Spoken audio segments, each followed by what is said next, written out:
je meni bilo zanimljivo što kad su krenule prve informacije pre jedno mesec dana da će Buldožer svirati, jedan put je počela da mi se javlja ta moja neka ekipa iz Srbije, dakle ljudi koji su između 40 i 50 godina, kao stvarno, da li je moguće, pa moramo na to da dođemo, jako super, naravno, petak zgodno je, znajući da će gro njih da bude, ono, kad dođe do tog trenutka, kad krenu da računaju koliko treba platiti autobus, pa treba da se uvoliš nekoj tetki u Beogradu na spavanje, pa ovo, pa ono, i da to baš, dakle, kad dođe do tog trenutka neće baš takav entuzijazam da ih pukne.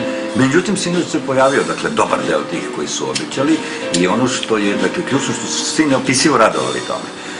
Ogroman broj njih nikada Buldožer nije slušao uživo, jer je ono u vreme, dakle, kraj 70-ih i početak 80-ih, kad je Buldožer aktivno svirao, većini se desilo, kao sad baš nisam u gradu kad svirao, ali nema veze sledeći put, ne shvatajući da će sledeći put biti 2006. godine.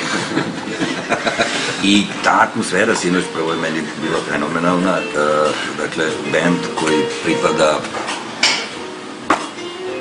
davnoj istoriji, da natera onu gomilu mladih, naravno, u prvom delu, koji su igrali sve vreme, pogotovo pred kraj kad je bio onaj splet revolucionarnih rockabilly kompozicija i koje su stvarno igrive i super za upravo takav završetak koncerta.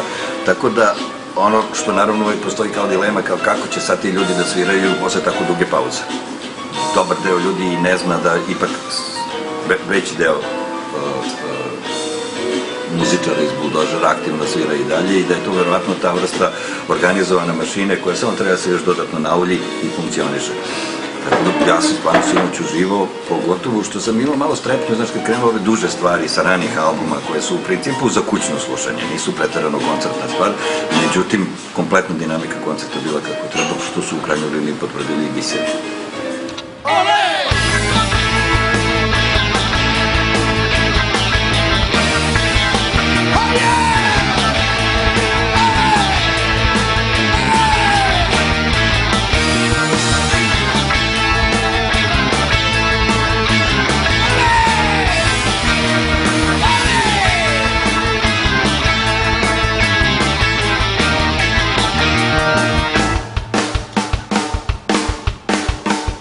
Gospodine Pik, nisam znao, gospodine Pik, baš mi je žao. Gospodine Pik, nije znao, gospodine Pik, baš mu je žao.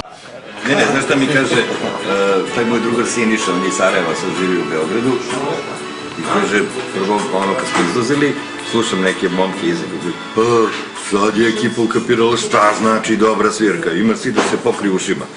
A onda su neki drugi iza bili upozorili, daj taj box set, ono, gde bi to moglo se kupiti, to nigde nema. Kaže, Siniša, ja se okrenuo, kaže, mene ima ispred se prodaje. Šta se prodaje? Box set. Koliko je? 4.500 dinara. Ispržit ćemo, brate, to sam ja.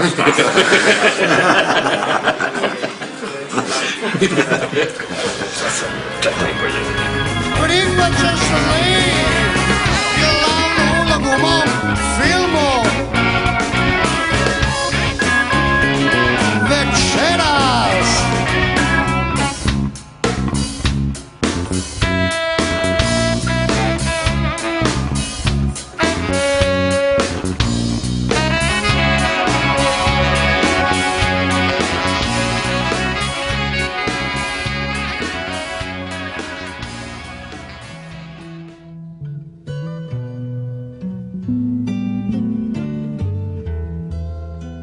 To je to.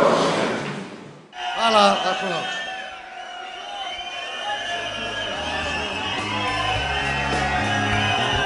Nedeljom popodne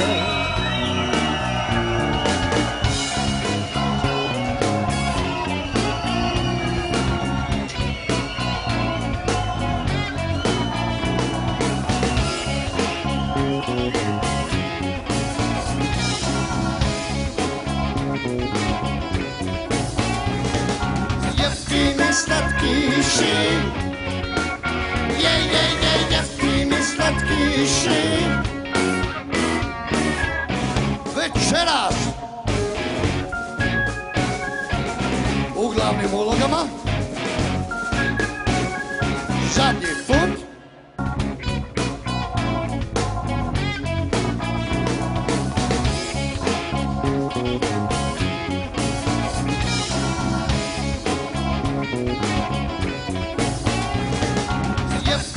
slatkiši. Jeftini slatkiši. Večeras u glavnim ulogama zadnji